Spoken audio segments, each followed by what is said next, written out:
Did you know you can customize the navigation of your course to fit your teaching style and the type of class that you're teaching? Do you teach by modules, weeks, themes, or topics? What tools do you use? Here's another example.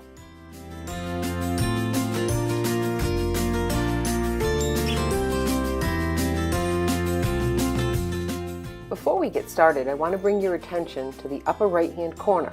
You want to make sure that edit mode is on, and then also to the left of that is your student preview. You'll want to use that often to see what the course looks like from a student's perspective. Let's go ahead and customize our course navigation and also take a look at the look and feel and how you can change a few of those.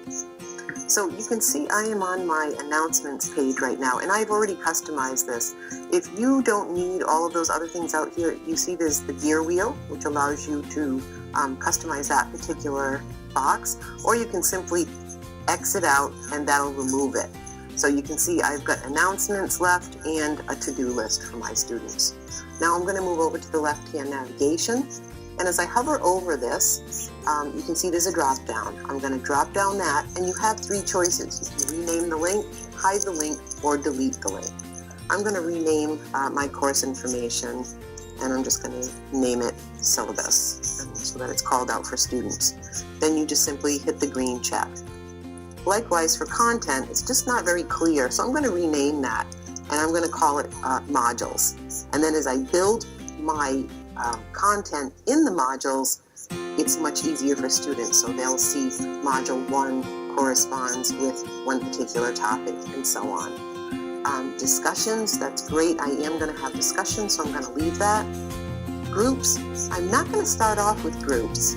So in this case, I'm just going to hide it from students rather than deleting it in case I want to use it later on in the semester. Tools, I am going to delete tools because I want to be in control of what the students actually can use and see. So I'm going to go through and I'm going to delete that. And then up here, there's the plus button.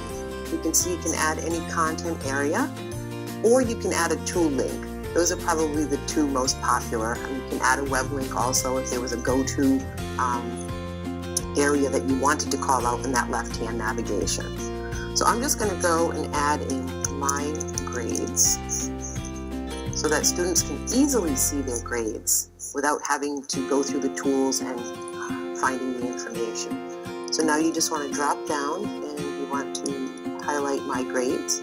I do want to make it available and then choose submit. And then you have the ability to reorder these. So I'm just going to move it up so it's underneath the discussions. And then I'll go ahead and leave the help menu. Now under course management, I'm going to go and open up customization, and I'm going to go to teaching style.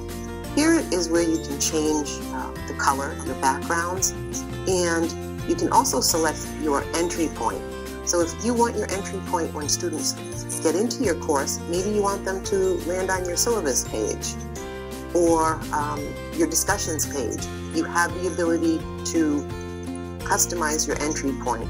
The reason the syllabus page is not showing up here is because there's no content there. The entry point will only show up where you have content preloaded. I am going to scroll down a bit and show you how to turn on the buttons feature, which is what I typically like to use. And I'm going to open up the buttons library. And here you have the ability to choose your colors. So I'm just going to choose the blue, and then I'm going to hit submit. And now you can see my left-hand navigation is completely customized.